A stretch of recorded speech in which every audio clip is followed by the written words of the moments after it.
Hi everybody, welcome to my Cozy for the Holidays video. This is a part of a YouTube collab that Vintage Press Studios is hosting. Today I'm going to be making some chainmail to go with my cute Christmas themed gift tag. So I'm playing off the colors of the purple here and the snowflakes back here because I'll be adding a snowflake charm and using jump rings to make the chainmail. So with chainmail, you're going to be doing a lot of opening and closing of rings. So for those who do not know, I am Christy with Christy E Creations. I do chainmail, mixed media, paper crafting, all sorts of stuff. So in this video right now, I'm going to be closing lots of jump rings because I like having my jump rings pre-closed, and this helps me on the parts that I need them pre-closed for. So I have the amount of rings I need here just to get them pre-closed real quick.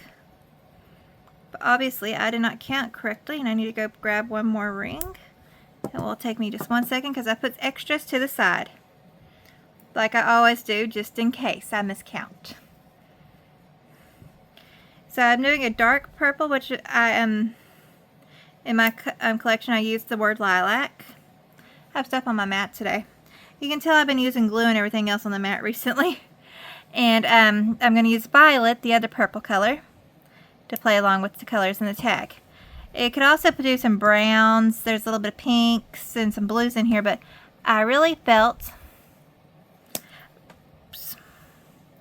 going all purple was the way to go. So using obviously my Xeron pliers. If you're familiar with me, you've seen my Xeron pliers multiple times.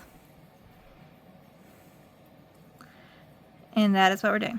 So the first thing I did was close the amount of rings I needed to build the base off of for my tiny diamond that I'm going to add a snowflake to. This is going to be a European, no, oh listen to me, I'm trying to make a whole different weave here. This is going to be the Japanese variation of a 4-in-1. It has a few more rings than a 4-in-1 would have. And so that's what we're going to be working with. So let me grab the smaller ring. And what I do when I'm opening, I twist to open. I'm going to put the amount of rings I need on, which in this case is going to be 4. It will not always be that way, but this time it is. And it seems my puppy has decided this is the perfect time to eat while I am live. So if y'all hear her in the background, that's what she's doing. Alright, we're going to get this closed. And we have one. I always, on my tiny diamonds, or any diamond I make truthfully, in this variation, double my rings. I also normally use a bead mat. Tonight I'm just working off my silicone board, silicone mat, but normally I use a bead mat. So I have 4 big rings connected with 2 tiny rings and separated to 2 and 2. I'm going to do one more of that where there is a row of 3 big rings looking up at you. A total of 6 rings.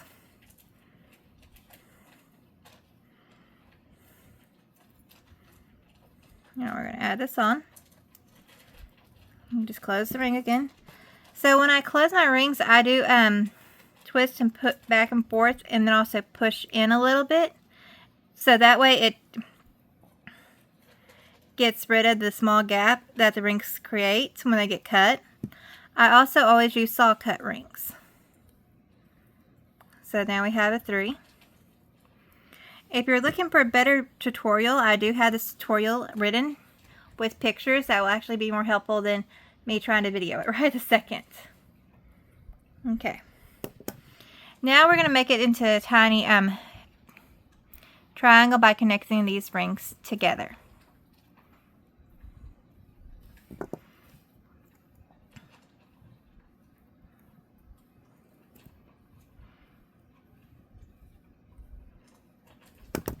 And sometimes when I'm opening and closing rings, I go quiet. I apologize for that. Okay. Now, the last part for the diamond, before we build it to make it work with the charm and tag, we'll be adding the bottom section, and we'll be working with tiny rings still. When you work with chainmail, you'll learn pretty quickly. It's just all about opening and closing the rings and forming what patterns. This one is a basic pattern I'm using tonight. Not too complicated, but works great at the same time. Got that one done. Sometimes when I do this pattern, I also make a full chain of the 4 all the way across, then connect them the way they need to be connected. It all just really depends on my mood. But when I'm teaching, I always do the tiny triangle first, then the tiny diamond finish. So, there's that right there.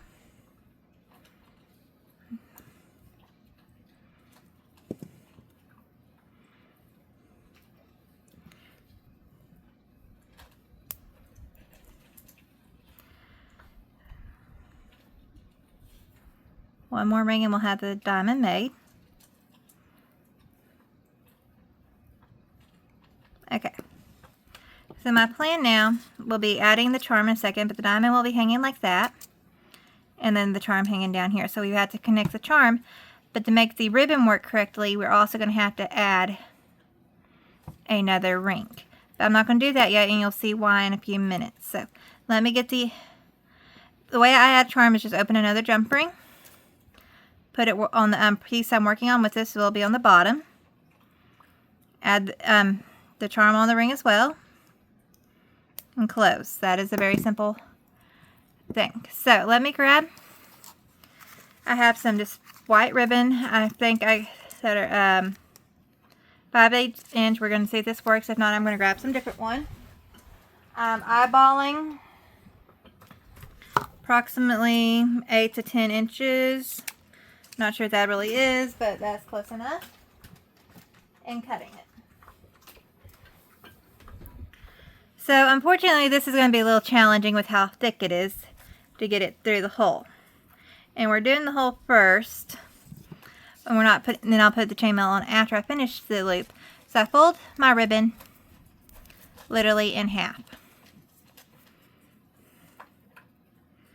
and bunch it up to where it'll go through the hole that I already had pre-punched in the tag and pull through. This ribbon's a little thicker than I probably should normally use, but I wanted a little thicker ribbon on this one for the fun of it. I'm looping the 2 strings through the hole I just made and pulling as tightly as I can. They don't have to be... Well, this is why I have more than one. As you can tell, that did not just work. I literally ripped my tack. Okay. Well, let's grab another tack. Let's go with my bundle of ribbon and go with my small white right here. And then we can add the other, I'll use that other ribbon somewhere else later. I questioned myself when I got it out. I really didn't, I was looking for purple and I could not find my purple. So I decided we'd do white to use the play on the snowflakes. So this is why sometimes when you're experimenting, things do not work out as planned. I nearly experimented ahead of time, but I thought it'd be the perfect time to show you how to, some things just do not work. So if you're wondering what I'm doing off screen right this second, I am pulling the ribbon plastic part up enough where I can get my scissors in to cut it so I can pull some white off. So again, I'm eyeballing, and I'll probably come back and add some other small ribbon when I find my purple. I might add some of it down, maybe make a bow.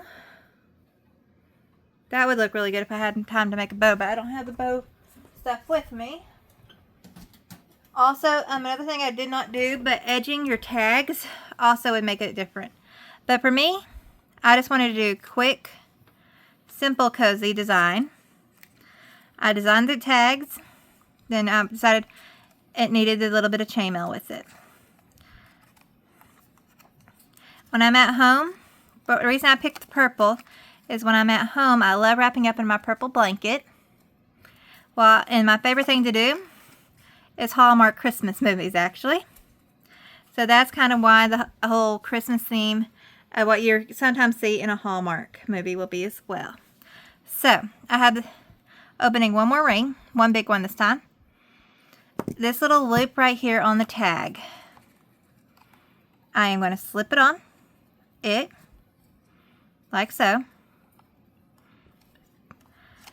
and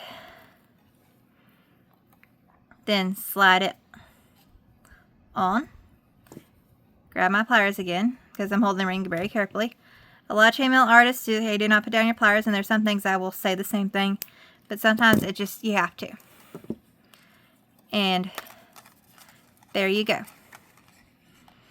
I may also glue the tab and the ribbon down later as well to make it hold a little better. But I also make sure I add plenty of length for y'all as well. So this is my little cozy themed project for the Cozy for the Holidays YouTube collab. Again, that Vintage Press Studios hosting.